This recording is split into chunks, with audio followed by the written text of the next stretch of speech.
Vamos ver. Beleza. Bom, pessoal, então, quando a gente fala de doenças do trato respiratório, né, a gente pode ter uma ampla gama aí de possibilidades, né? Que doenças que vocês conhecem, né? Eu sei que vocês estão no segundo ano, acho que já tiveram patologia, ou estão tendo patologia, né? Mas que doença que vocês conhecem, assim, de trato respiratório? Não sei se já tiveram esse sistema, mas que doença que vocês podem falar, assim, que vocês conhecem, para a gente conseguir debater, assim, o que está acontecendo, na verdade.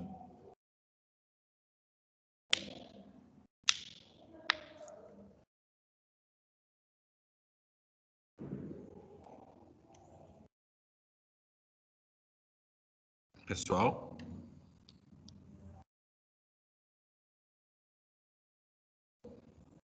tem alguém aí? Ah, rinotraqueite, né? Tá, rinotraqueite, bovina, felina, Felina? tem a rinotraqueite felina, né? Se não me engano, tem a rinotraqueite bovina. É. Tem Bronquite também, tem. bronquite, isso. Vamos pegar a bronquite. Não sei se alguém deve ter bronquite. Garrotilho, professor. Garrotilho, boa. Garrotilho é uma doença infecciosa, né? A rinotraqueite também, mas em felinos ela é mais viral, né? O garrotilho é mais bacteriano. A bronquite, que pode ser bacteriana, enfim. Mas o que eu quero que vocês pensem. Primeira coisa, como a gente está vendo aí, a gente falou aí de 3 exemplos, mas posso citar broncopneumonia, pneumonia, neoplasia, né? Bronquite, como vocês falaram, asma, né? E essas doenças, então, a gente pode ter várias origens, né? Infecciosa, parasitária, alérgica, multifatorial, enfim, né? Então, o que a gente precisa pensar, pessoal? Que além de tratar a doença de base, no caso, né? A pneumonia bacteriana, vou fazer um antibiótico. Uma rinotraqueite, vou dar condições para melhorar a imunidade do animal, para que ele possa combater aquele vírus e eventualmente fazer algum antiviral. Uma bronquite alérgica, tem que tirar o alérgeno, mas a gente também tem que se preocupar com o que está sendo causado por aquela doença.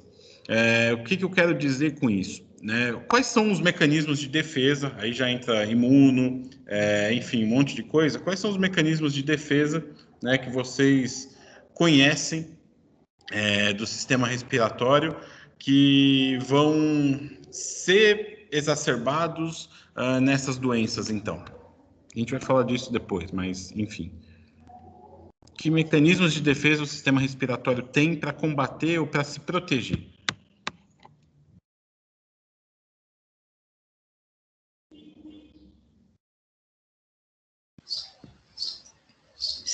Os cílios? Cílios, ótimo. Então, a gente tem aquela atividade ciliar, né? A gente tem células, então, no nosso trato respiratório com cílios, né? Que empurram os antígenos, sejam eles alérgenos, sejam eles agentes infecciosos, enfim, eles empurram esses agentes para fora, né?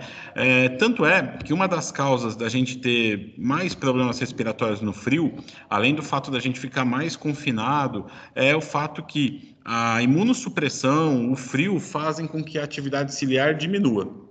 Então, os cílios, na verdade, não vão funcionar tão bem. Então, a gente tira esse mecanismo de defesa da jogada. Maravilha. O que mais que a gente tem de mecanismo de defesa aí?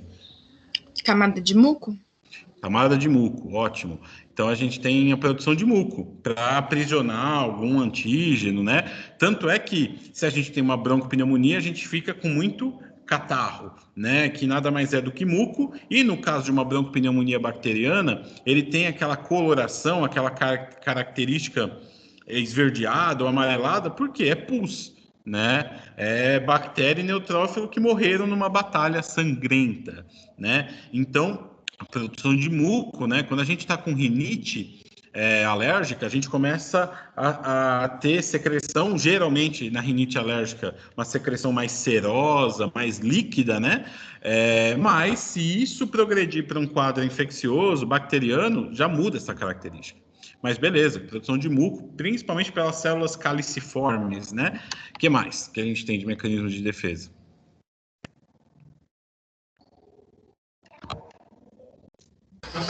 Os macrófagos alveolares? Boa. Então a gente tem células também presentes ali, macrófagos, né, para fazer fagocitose.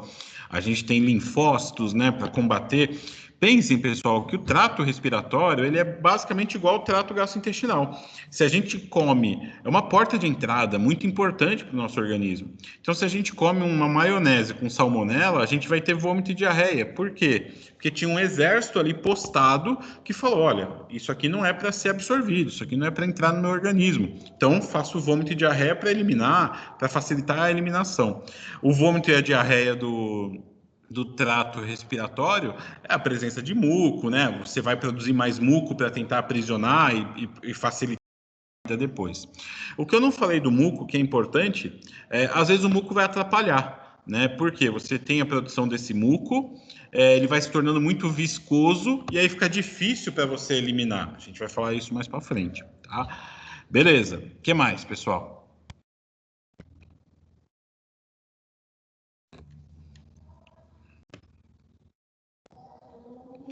Dois muito comuns, assim, né? Que, inclusive, um deles, eu falei da rinite. Quem tem rinite alérgica, além de começar a ter secreção nasal, ficar lacrimejando, é muito comum ter o quê?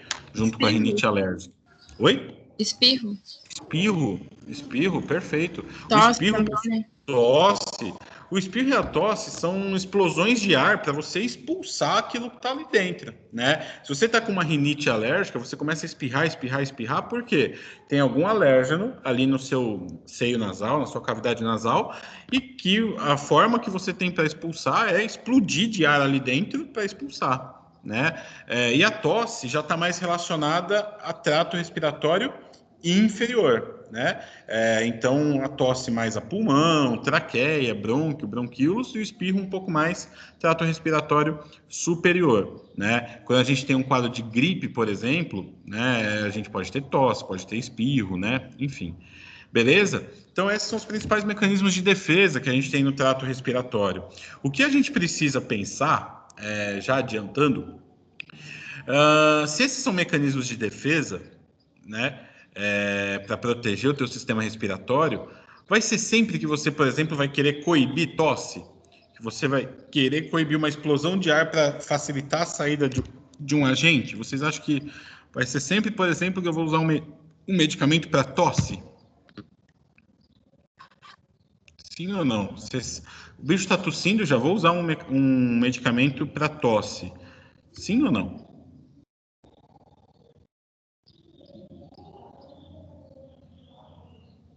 Eu acho que não. Por quê? Tá certo. Eu, pelo menos, tá aqui na aula, se vocês olharem no livro de farmaco, no Spinoza, também é contraindicado em alguns casos. Em que casos, por exemplo, o uso de medicamentos supressores para tosse não seria tão indicado?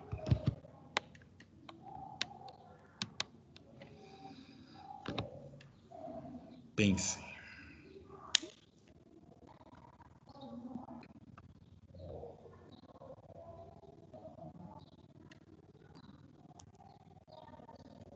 Ninguém?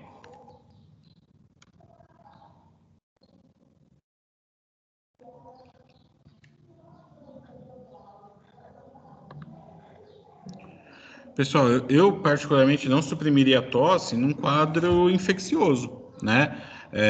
Num quadro que você tem um agente bacteriano, um agente viral, um agente fúngico, porque você suprimindo a tosse, você está suprimindo um dos mecanismos para expulsar aquele micro-organismo, aquele patógeno, né? Agora, num quadro alérgico, que é mais tranquilo, né?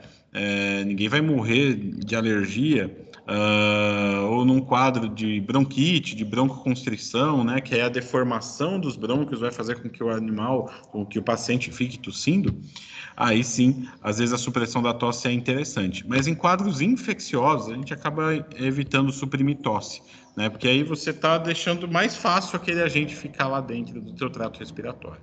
Beleza? A gente vai comentar isso durante a aula falando desses grupos, né?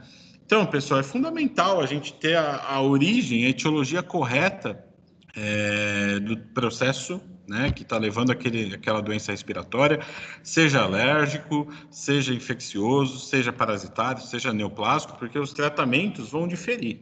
A gente vai falar hoje aqui do tratamento pro trato respiratório, mas é óbvio que um paciente com um quadro infeccioso vai precisar de um antibiótico, vai precisar de um antifúngico, se for um processo fúngico, né?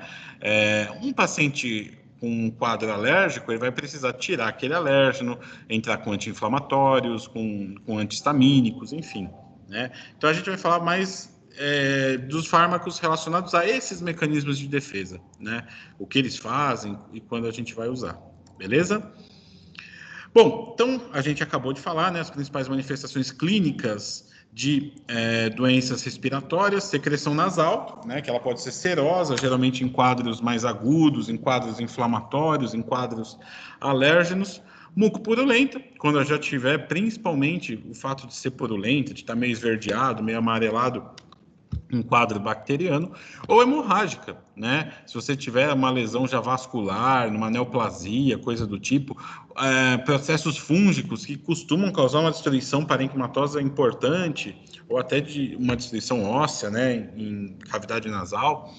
Ruído respiratório, isso a gente vai ver na semiologia, quais são os principais ruídos respiratórios associados às doenças. E espirros. Esses sinais um pouco mais relacionados às vias aéreas superiores. Ah, mas eu tenho gripe, aí eu fiz uma pneumonia e eu tô com secreção nasal. E então eu fiz uma pneumonia de via aérea inferior. Mas na gripe, por exemplo, você costuma ter uma rinite associada, né? Então, um quadro grave de gripe, a pessoa já com febre e tal, já tem, por exemplo, uma colonização de cavidade, seio nasal, por bactérias. Então, por isso que você vai ter secreção nasal também, tá? Já tosse, intolerância ao exercício, dispneia vão ser mais comuns das vias aéreas inferiores, traqueia para baixo. Professor, Laringe. Oi. Você trocou de slide? Troquei. Tá. O slide tá principais manifestações clínicas. Não? Não, para mim não. Peraí. Deixa eu sair e voltar. Às vezes isso acontece. Vamos ver.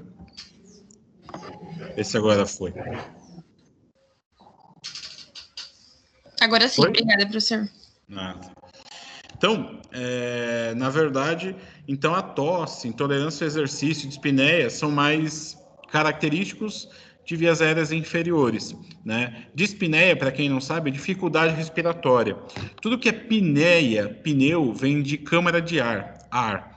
Então, o pneu do seu carro nada mais é do que uma câmara preenchida por ar, né? Então, apneia, você ficar sem respirar. Apneia, sem ausência de respiração. Dispneia, dificuldade para respirar. Eupneia, respiração normal, né? Então, como o meu trato respiratório, especialmente o pulmão, está muito relacionado a essa troca gasosa, a gente vai ter intolerância, por exemplo, ao exercício, né? Por quê? Eu preciso do oxigênio para fazer minhas atividades, né? Para manter o metabolismo dos meus tecidos. Então, se eu não estou respirando bem, eu não faço uma boa hematose, que é essa troca gasosa. Consequentemente, eu tenho dificuldade para manter meu metabolismo e vou ter intolerância ao exercício, intolerância a atividades. Beleza? Bom, então, pessoal, basicamente a gente vai falar de alguns grupos, que uns eu já vou falar, olha, a gente usa muito pouco, e outros a gente vai falar, a gente usa bastante, tá? E cada um também tem uma particularidade, uma contraindicação, enfim, né? Então, basicamente, a gente vai falar dos expectorantes. O que é expectorar? Expectorar é facilitar a expulsão de muco, a expulsão de alguma substância do trato respiratório, tá? Antitussígeno, como diz o nome, antitosse, anti-origem da tosse. Então, são medicamentos que impedem a formação da tosse, né? Diminuem a tosse. Broncodilatadores, então, que fazem dilatação dos brônquios, especialmente em quadros inflamatórios, enfim, a gente vai citar também algumas contraindicações, que aí vai muito da situação do animal e do quadro de base. Descongestionantes, que a gente basicamente usa muito pouco na medicina veterinária, né? A gente usa muito na medicina humana, e anti-inflamatórios de forma geral, mas que a gente não vai nem falar muito, já que você já tiver essa aula de anti-inflamatórios. Então, vamos começar falando dos expectorantes, que, como eu disse, a gente usa menos, né? Porque geralmente a gente vai exacerbar um processo de tosse, e a tosse costuma ser um mecanismo de defesa que incomoda o proprietário, né? É uma das principais queixas que chegam na clínica. Só um detalhe, né? A gente falou já de algumas matérias aí nesse semestre que poderiam ter a ver. Quais seriam outras causas de tosse? E que aí é fundamental que eu consiga diferenciar, né, um problema respiratório dessa outra possível causa de tosse. Quando o proprietário, então, chega com um animal com tosse, o que eu tenho que diferenciar, principalmente? Quais são os dois sistemas ou tecidos, né, que podem estar associados ao quadro de tosse? Cardio. Cardio, né? Então, a primeira coisa, pessoal, que eu preciso diferenciar é um cardiopata ou é um pneumopata, né? Como eu acho que até falei para vocês nas aulas de cardio, eu atendi uma pincher aqui que ela chegou com um quadro de cianose intensa, né? As mucosas bem roxas, dispneia, era um pincher de 10 anos, e aí o colega da outra cidade passou furosemida e enalapril porque achou que era um cardiopata, né? E de fato ela era um cardiopata, mas um cardiopata que ainda não necessitava de tratamento. E chegou aqui o bicho morrendo.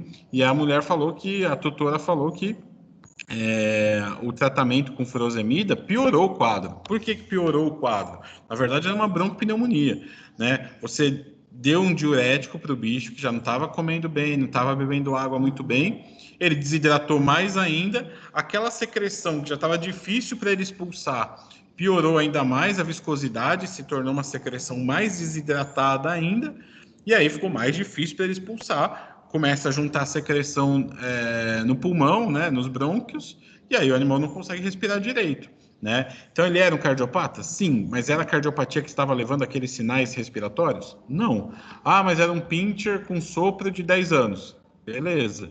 Mas mesmo assim, por isso que vem a semiologia, para você não matar um paciente desse, né? Você entender, beleza, que exame que eu tenho que pedir, então, para ver se é um cardiopata e ver se é um cardiopata que necessita de tratamento, né? Depois fez ecocardiograma, tudo, e viu que não precisava. Então, a gente tratou a parte respiratória, fez ela perder peso, é um animal bem obeso, e a cachorra está ótima, tá?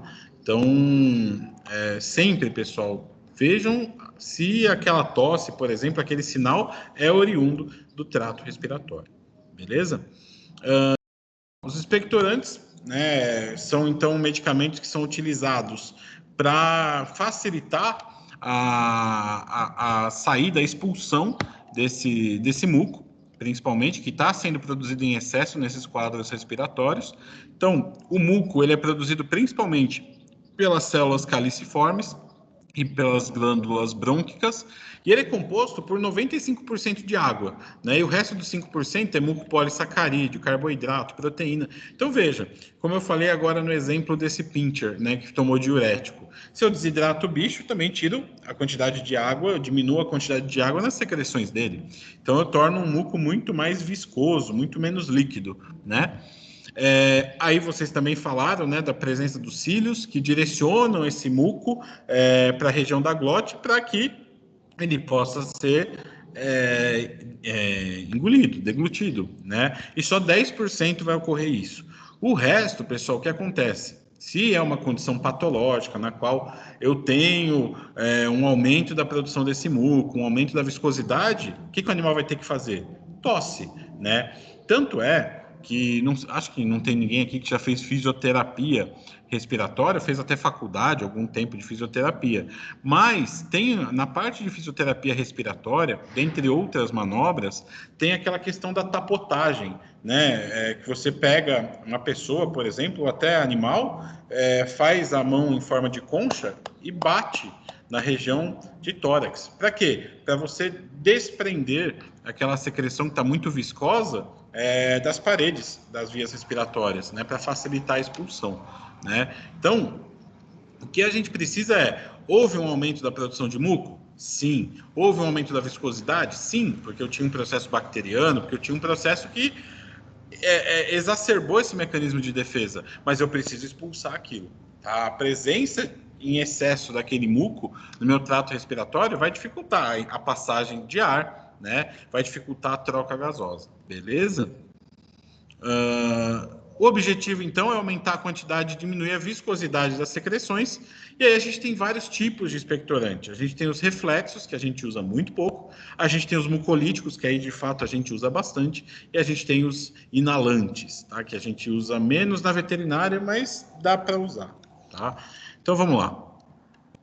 Os expectorantes reflexos, pessoal, eles são medicamentos que vão estimular terminações nervosas vagais na faringe, esôfago e mucosa gástrica.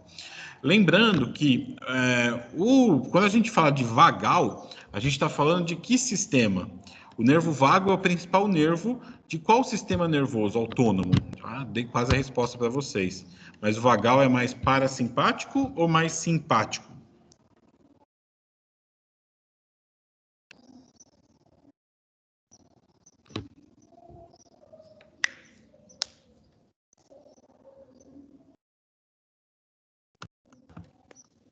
Parasimpático.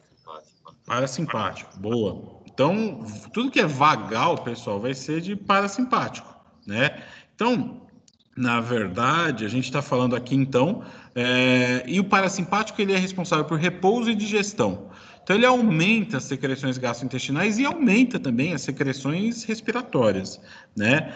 Então, na verdade, o uso desses medicamentos teriam como base aumentar a presença de muco e depois expulsar esse muco. Tá? Como eu falei, a gente usa, eu nunca usei esses medicamentos na medicina veterinária, mas eles teriam essa indicação, né? Nesses quadros aí, onde já há a presença de algum antígeno ali em trato respiratório, aumentar ainda mais a produção dessas secreções e facilitar o aprisionamento e depois expulsão desses agentes. Tá?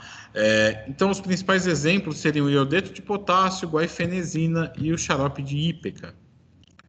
O iodeto de potássio, que tem como nome comercial o Iodepol, ele demora 15 a 30 minutos para começar a atuar, tem uma duração aí de 6 horas, pode ocasionar náusea e vômito, né, por ser um estimulante do parasimpático. A gente não recomenda administrar em fêmeas prens, né? Por quê? Por ser um iodeto de potássio, por ter iodo na sua fórmula, a tireoide vai diminuir a produção de hormônio tireoidiano por conta desse medicamento. Então, com isso, você pode diminuir também a produção de hormônio tireoidiano pelo feto e causar um hipotireoidismo congênito, né, que a gente chama de cretinismo. Então, quando você chamar seu irmão de cretino, na verdade, você está chamando ele, você está dizendo que ele tem hipotireoidismo congênito e, portanto, ele tem um retardo mental, de crescimento, enfim. Né? Então, você já pode dar essa aula para ele depois. Então, quando você chamar alguém de cretino, você está dizendo que ele tem um retardo mental, de desenvolvimento, por conta de diminuição da produção de hormônios tireoidianos. E a utilização crônica vai inibir o eixo hipotálamo hipófise tireoide e, consequentemente, você pode levar também a quadros de hipotireoidismo. Como eu disse para vocês, Felipe, quantas vezes você já usou iodeto de potássio? Nunca utilizei iodeto de potássio, só para vocês saberem que existe, beleza? Guaifenesina, para quem não sabe, é o Vic, o xarope Vic, que muitos aqui já tomaram, né? Ele tem um efeito relaxante muscular, né? Então ele pode causar uma broncodilatação, né? Por via oral, né? Quem já tomou xarope Vic, por via oral, então é muito bem absorvido por trato gastrointestinal. Também diminui a agregação plaquetária, né? Vai ter uma atuação semelhante, por exemplo, a do AAS, ácido acetil salicílico. E dura aí de 4 a 6 horas o seu período de ação. Felipe, quantas vezes você usou xarope Vic para cachorro, para gato? Nunca, também. Tá? Mas só na medicina humana a gente usa bastante, né? E o xarope de ípeca, na verdade, ele tem um princípio ativo, né, que chama emetina, e tem esse nome emetina porque provoca êmese. Inclusive, a gente utiliza mais o xarope de ípeca não como um expectorante, não como um produtor de muco para ser eliminado, mas para vômito, para estimular vômito em algum animal que ingeriu corpo estranho, né? Nem é a principal opção, porque para estimular vômito a gente usa morfina, né, em administração de algum opioide, ou água oxigenada, ou água morna com sal, enfim, né, mas é uma possibilidade. Em doses baixas, né, em doses normais a gente então utiliza o xarope de ípeca como um indutor de êmese, em doses baixas ele tem ação expectorante. Porém, não é indicado em cardiopatas, em idosos também, porque esse princípio ativo ele pode causar hipotensão, taquicardia, alterações do eletro, enfim, beleza? Tem um pernilongo aqui que está me rodeando. Aí, pessoal, a gente passa para um grupo que a gente utiliza bastante, né? Os expectorantes mucolíticos. Então, eu vou dar um medicamento expectorante, ou seja, um medicamento que facilita a expulsão de muco.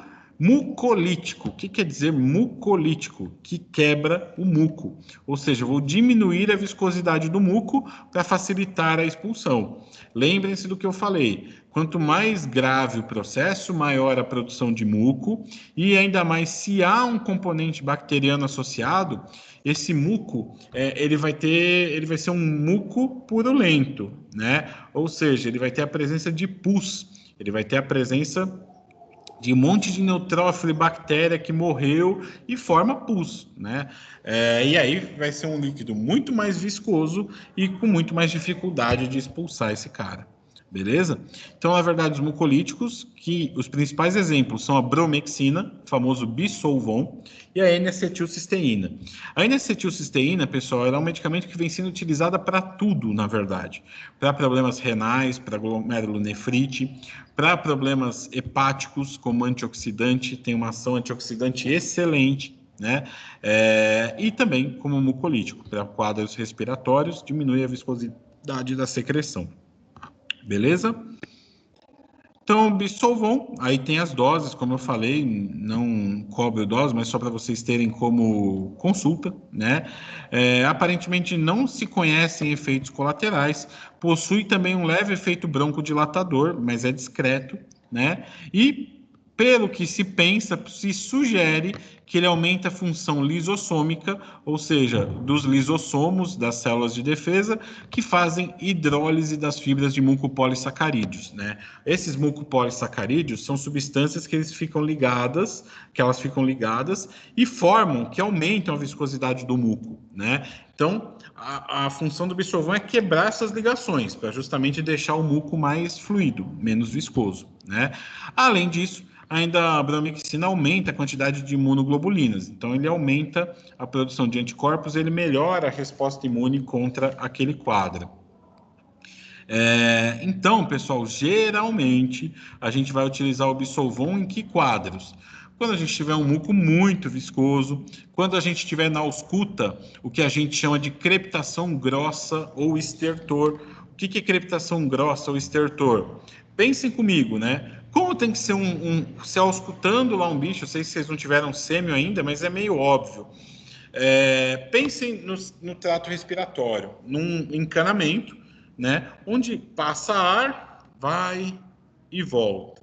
Né? Então, o que geralmente você ausculta? Lógico que vai depender da área que você está auscultando. No pulmão vai ter um som um pouquinho diferente da traqueia, por exemplo. Mas o que é? Pensa. Imaginem aí um encanamento onde está passando ar, indo e voltando. O que você tem que auscultar? Você vai auscultar.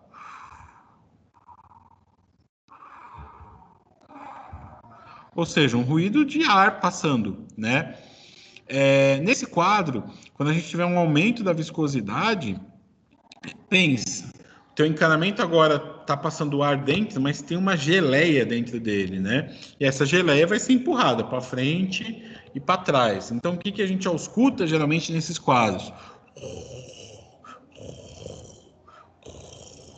Né? Ou seja, você está empurrando para frente e para trás aquela geleia e e o ar está encontrando uma turbulência, né?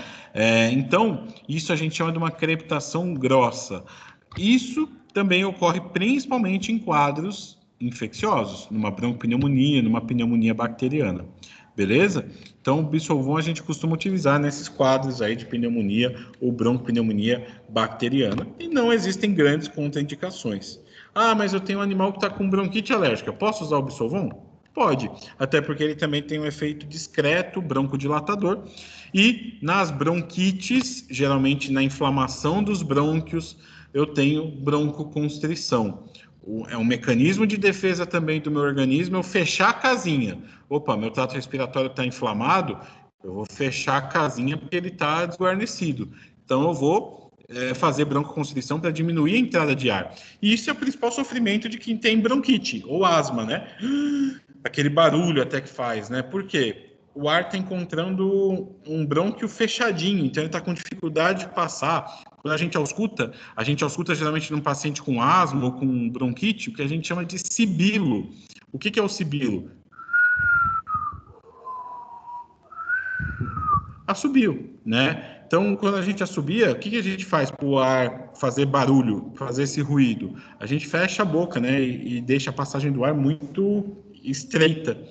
E isso é que a gente ausculta quando a gente tem uma broncoconstrição importante e um quadro de bronquite, por exemplo. Beleza? Dúvidas, pessoal, até aí?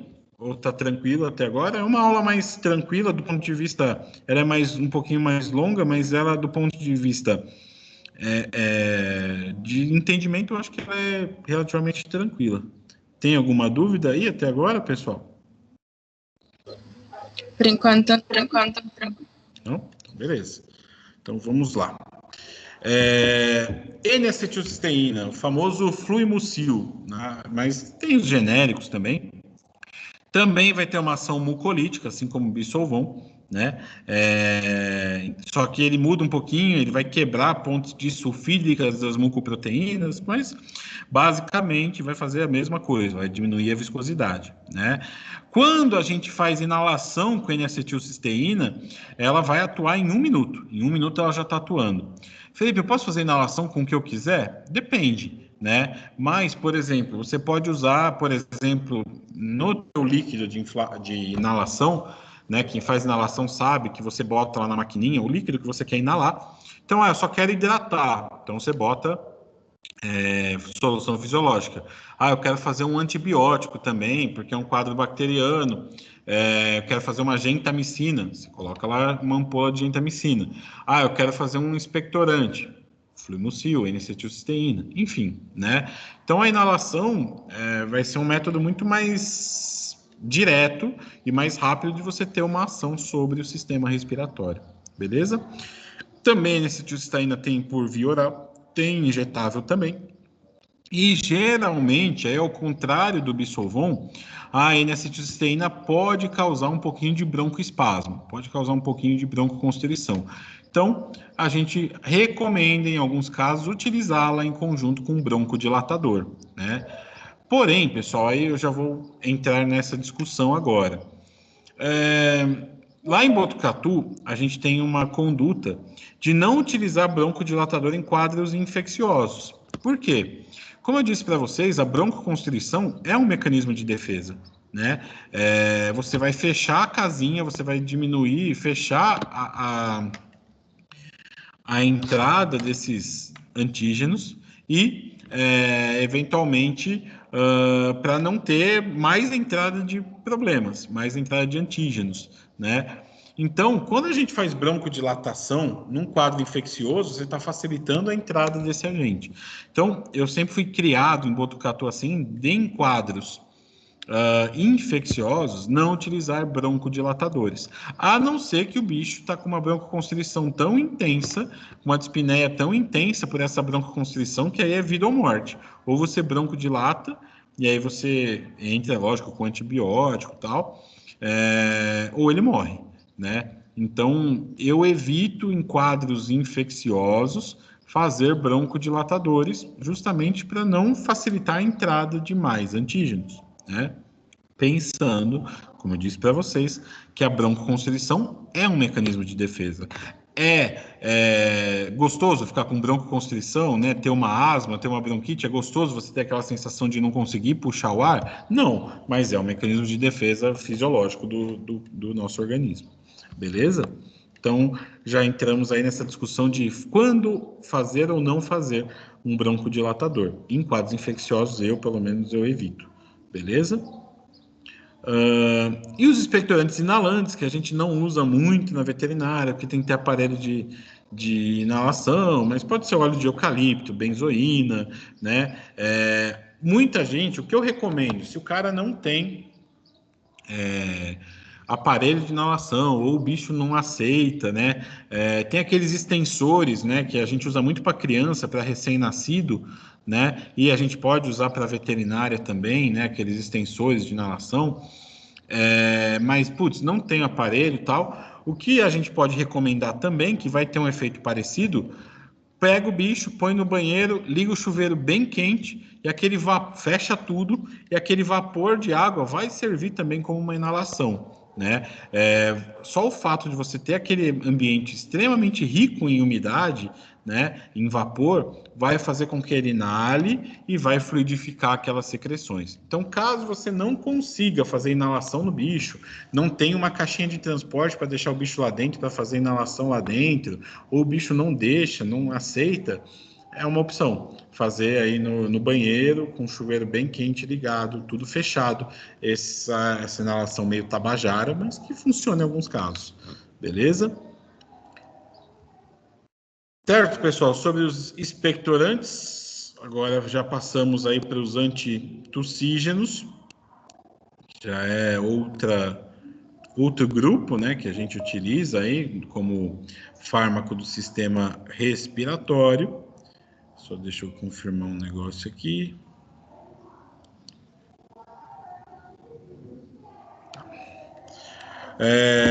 Então vamos lá, pessoal. Antitussígeno, como eu falei, remédios que diminuem o reflexo de tosse, né? Então, também falamos que a tosse é uma explosão de ar, que em alguns casos não deve ser abolido, porque é um mecanismo para você expulsar o antígeno. E quando você lida, por exemplo, com um quadro de muita viscosidade daquela secreção, especialmente num quadro infeccioso, num quadro bacteriano, a gente não recomenda suprimir a tosse, porque embora a tosse atrapalhe, seja chata, né? Às vezes a gente está com uma puta tosse e vai tentar dormir, não consegue de tanta tosse. E pro proprietário também é chato, é uma queixa que ele tem, incomoda aquele quadro de tosse. Quando ela for produtiva, a gente não recomenda suprimir, beleza?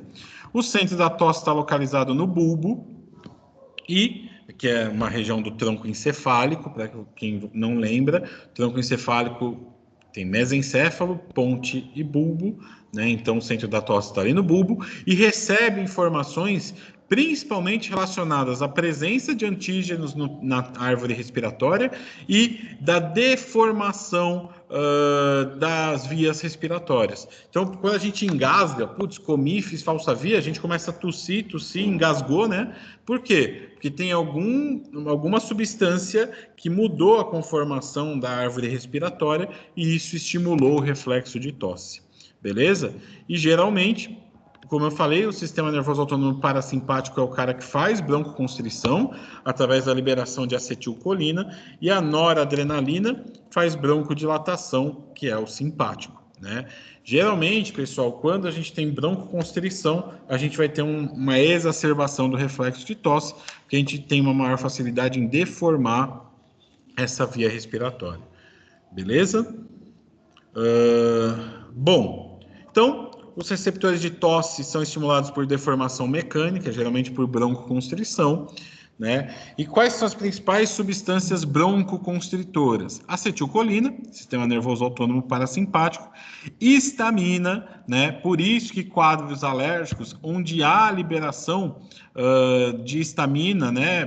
Pelos mastócitos, principalmente, a gente tem tosse, geralmente, né? Em bronquite alérgica, enfim.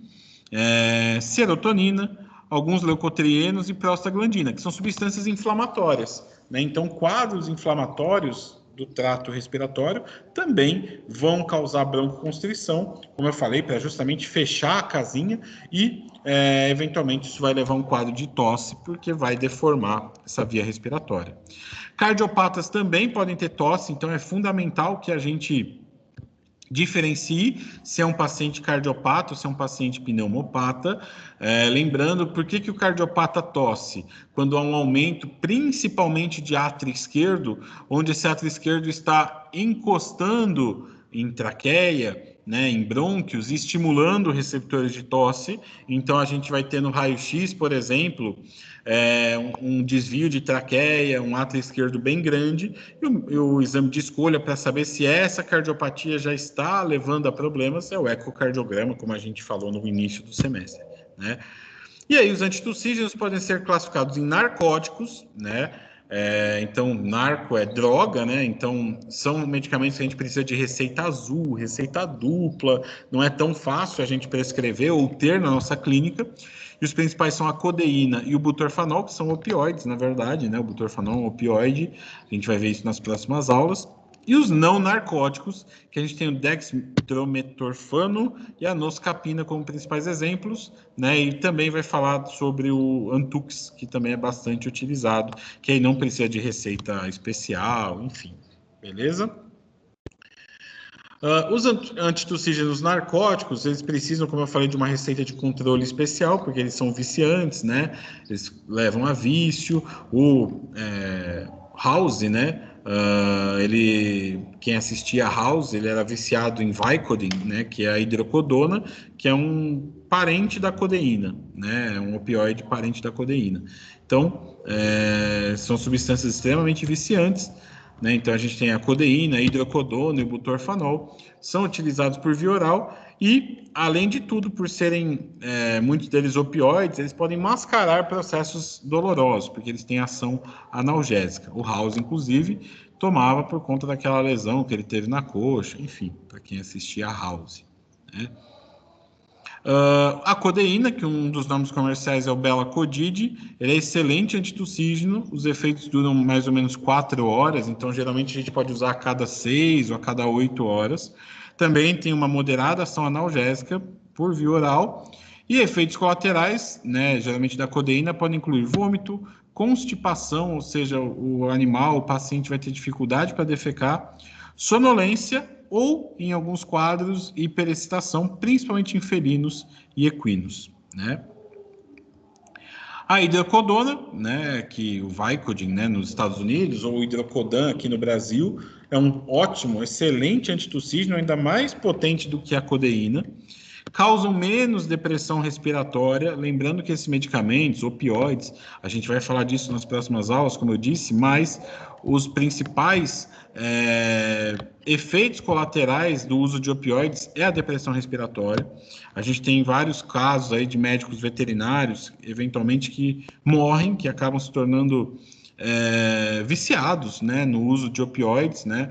Os opioides, eles causam uma sensação, para quem já teve ou tem algum parente em fase terminal de câncer, né, a pessoa fica meio que responsável por se auto-injetar opioide, morfina, né, por conta de processos extremamente dolorosos, né, em alguns tipos de câncer.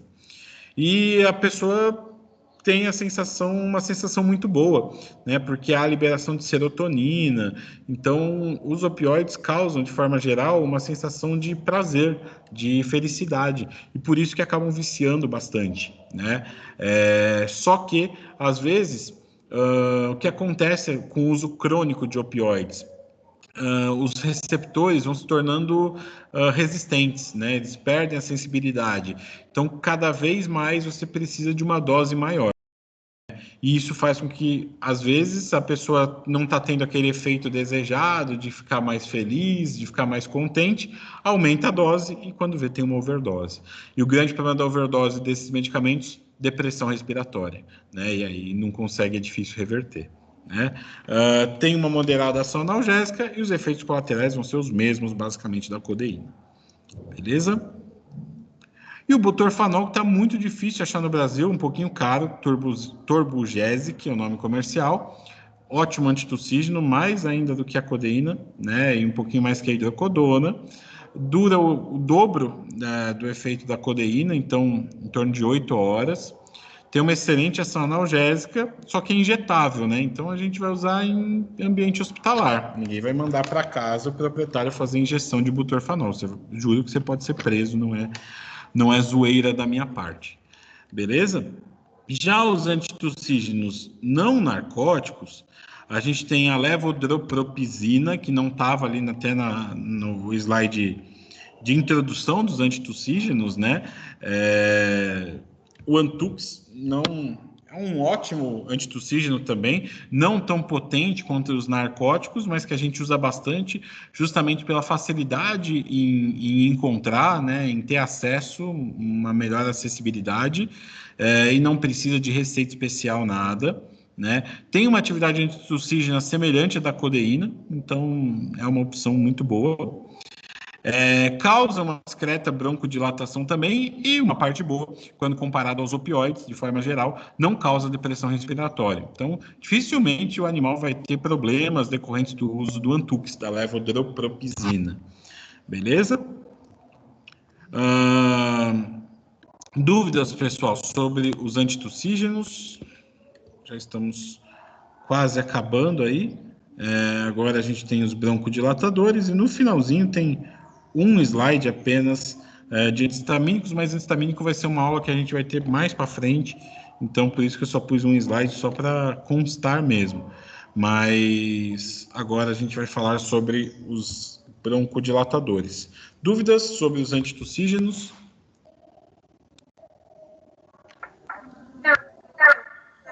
Beleza? Então vamos lá, para a gente quase acabar, os broncodilatadores.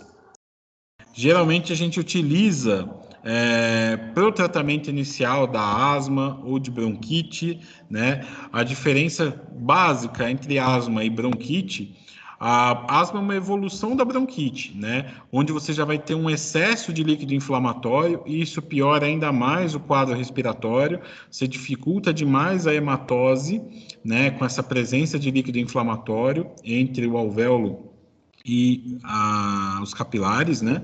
Então, a bronquite, você tem uma broncoconstrição, um processo inflamatório, mas que ainda não tem uma presença de líquido tão exacerbado. Né? Então, essa é a diferença básica da asma para a bronquite, embora, como eu falei, a asma seja uma evolução da bronquite. Tá? Então, a gente usa, óbvio, o broncodilatador para evitar a broncoconstrição. E aí a gente tem alguns exemplos, né? Os agonistas beta-adrenérgicos, que a gente tem que ter um pouquinho de cuidado, a gente vai falar disso mais para frente. As metilxantinas, a teofilina, né? O aminofilina também é um outro exemplo. E os anticolinérgicos, como a atropina e o glicopirrolato. Lembrando, né, que a atropina é um parasimpatolítico, assim como o glicopirrolato. Se a gente falou que é o parasimpático responsável por fazer broncoconstrição, quando a gente está falando de sistema nervoso autônomo, se a gente quebrar o parasimpático, então a gente vai ter aí uma broncodilatação, beleza? Então, os agonistas beta-adrenérgicos, eles vão atuar estimulando, ativando receptores beta da musculatura lisa brônquica, né? Então, lembrando, né, a gente tem receptores beta 2 causando broncodilatação e os receptores beta 1 estão principalmente no coração. E lembrando, né, quando a gente deu aula de cardio, os receptores beta 1, então, são responsáveis por aumentar a frequência cardíaca e a força de contração. Então, o grande problema desses medicamentos aqui, desses agonistas beta-adrenérgicos, são os efeitos colaterais. A gente deve evitar em cardiopatas, porque são medicamentos que costumam causar taquicardia, né? Inclusive, quem faz bombinha, que tem algum desses medicamentos, o que fala depois que faz a inalação nossa, sentindo aquela batedeira, né? Aquela taquicardia com aumento da força de contração. Então, a gente tem um certo cuidado com cardiopatas, já que são medicamentos que não vão ser 100% seletivos para receptores beta 2. Eles também atuam um pouquinho em beta 1, certo? Então, eles também inibem a liberação de serotonina e histamina pelos mastócitos e de fator de necrose tumoral alfa pelos monócitos, então diminui também o processo inflamatório, estimula a atividade ciliar, reduz a viscosidade das secreções, então a gente pode utilizar aí num quadro de aumento de viscosidade da secreção. O grande problema, como eu disse, a gente fica um pouquinho com receio de usar broncodilatadores em quadros infecciosos. Eu, pelo menos, evito, só utilizo em casos de extrema necessidade. Beleza? Exemplos: famoso aerotide, salbutamol, né? O sulfato de salbutamol, que é o aerolim, também conhecidíssimo. Associações, né, de salbutamol, terbutalina, enfim, o clenil, também bem conhecido. Tem a terbutalina, que é o bricanil, e o clenbuterol, que é o pulmonil. Todos esses medicamentos, então, pessoal, são agonistas beta-adrenérgicos, fazem broncodilatação. A gente não utiliza em fêmeas prens, né, porque a gente tem receptores beta-2 também no útero, que vão ter uma ação tocolítica, ou seja, uma ação relaxante uterina, e a gente pode causar eventualmente aborto. E em doses mais altas, se você exagerar um pouquinho na dose, como ele também vai ter uma atuação sobre receptores beta-1, podem ocorrer tremores e principalmente hipertensão, né, alterações da pressão arterial. As metilxantinas, que a gente tem a teofilina, né, a aminofilina, teobromina, cafeína, né? Na verdade, a aminofilina é a teofilina com etileno diamina, né? Então, a teofilina, pelo efeito broncodilatador, é uma metilxantina, né? E o etileno-diamina é um bloqueador H1, de receptor histamínico H1, então é um antihistamínico, né? E quando a gente tem, então, a teofilina com etileno-diamina, a gente tem a famosa aminofilina. A teofilina tem que tomar um certo cuidado, pois ela tem um índice terapêutico baixo. Lembrando, a gente falou isso no início do semestre, mas o que quer dizer que o medicamento tem um índice terapêutico baixo? Que é muito estreita a faixa terapêutica, ou seja, a diferença entre a dose tóxica e a dose eficaz, ela é curta, né? Então a gente tem que ter um certo cuidado no cálculo da dose para não errar, né? De pesar certinho o bicho, enfim. Só lembrando, a teofilina é um princípio que está presente em que substância? Que a gente toma bastante. Além do café, né? Que aí tem a cafeína, que também tem um efeito broncodilatador, né? Mas também estimulante cardiovascular. Esse é o grande problema dessas metilxantinas. Elas causam taquicardia, causam aumento da força de contração. Mas onde a gente tem muito teofilina? Energético? Não. Energético geralmente tem cafeína, né? Enfim. Uma outra substância natural que tem muita teofilina.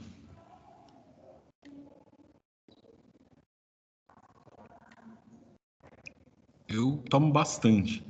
Eu não tomo café, então... Chá, né? Então, a gente tem muita teofilina no chá, né? Dependendo, óbvio, do tipo de chá, tem mais ou menos, né? Então, geralmente, essas metilxantinas vão inibir a broncoconstrição causada pela fosfodiesterase, que é uma enzima. A gente viu até que a fosfodiesterase, ela é inibida, por exemplo, pelo Viagra, né? Oh, meu Deus. Fugiu o nome do nome comercial, Sildenafil, né, que é o nome do princípio ativo do Viagra, né, e o Viagra ele inibe a fosfodiesterase e assim causa broncodilatação e vasodilatação também dos vasos pulmonares, né. Então, as metilxantinas causam broncodilatação, inibindo a ação da fosfodiesterase. Problemas, né? Para quem toma muito café, por exemplo, pode ter um quadro de excitação neurológica, estimulação cardiovascular e algumas alterações gastrointestinais. Beleza?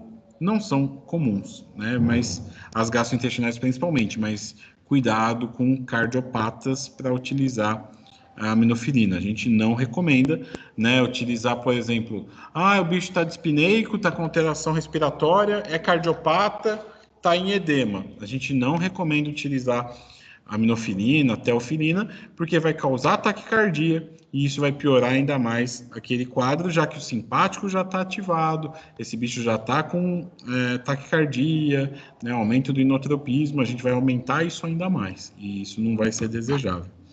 Beleza? E os anticolinérgicos, que a gente tem aí anticolinérgicos, ou seja, que bloqueiam os receptores colinérgicos, que são receptores do sistema nervoso autônomo parasimpático. Então, na verdade, a gente está utilizando parasimpatolíticos, está bloqueando a ação do parasimpático. Então, a gente pode usar o glicopirrolato, né? Embora seja um pouquinho caro, um pouquinho difícil de achar, a gente usa muito para DPOC em equinos, né? A gente não costuma usar muito a atropina, né? Até para casa fica difícil também. O glicopirrolato ele tem uma grande vantagem, que ele não costuma causar efeitos neurológicos, já que ele não ultrapassa a barreira hematoencefálica. A atropina, caso você utilize, ela pode causar algumas alterações neurológicas, dependendo da dose, né? E a gente tem também a opção que a gente não usa na veterinária, eu nunca vi, que é o ipratrópio, que é também um anticolinérgico, mas que é por via inalatória. Nunca utilizei também, mas só para vocês saberem que existe. Para a gente terminar, os antihistamínicos descongestionantes. Eu nem coloquei aí os descongestionantes nasais, porque aí a gente utiliza rarissimamente em pequenos animais, em grandes animais, né? A gente tenta se virar com todo esse resto, né? Então não botei os sorines da vida, enfim, né? Que a gente usa mais na medicina humana, mas a gente tem alguns antihistamínicos que têm efeito descongestionante, né? Então a gente tem a histamina, como a gente falou, tem um importantíssimo papel na broncoconstrição e causando broncoconstrição, a gente vai ter um aumento do reflexo de tosse por deformação desses brônquios. Também vão ter efeitos parasimpatolíticos e anestésicos locais, né? Já que a histamina é um marcador, é um potente marcador inflamatório, então a gente vai ter uma anti-inflamatória local. E exemplos desses antihistamínicos que a gente eventualmente usa para suprimir tosse ou em quadros alérgicos para suprimir a inflamação. Tem o dimenidato,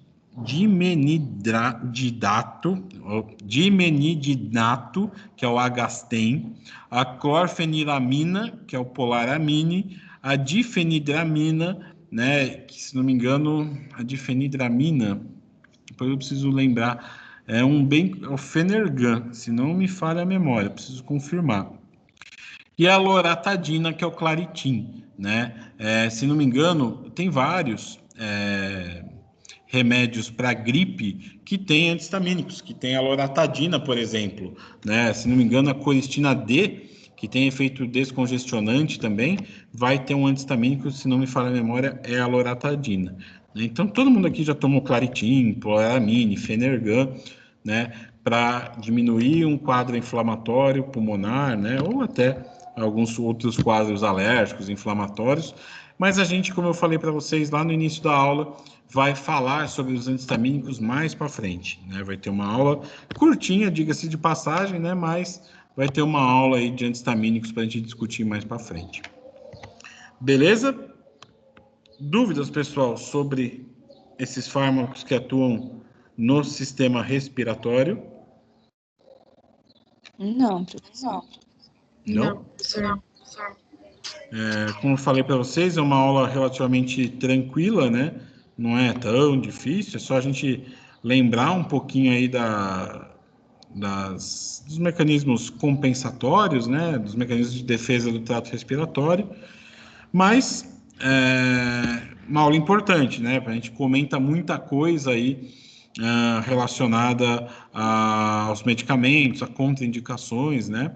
Então, o que é importante a gente saber dessa aula são os mecanismos de ação, contraindicações, indicações, beleza? Então, se não há dúvidas, qualquer problema, qualquer coisa, eu estou à disposição de vocês.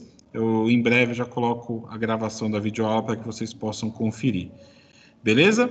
Então, se não tem mais dúvidas, obrigado aí pela participação de vocês, pela presença. Até semana que vem. Deixa eu parar aqui a gravação. Valeu, pessoal.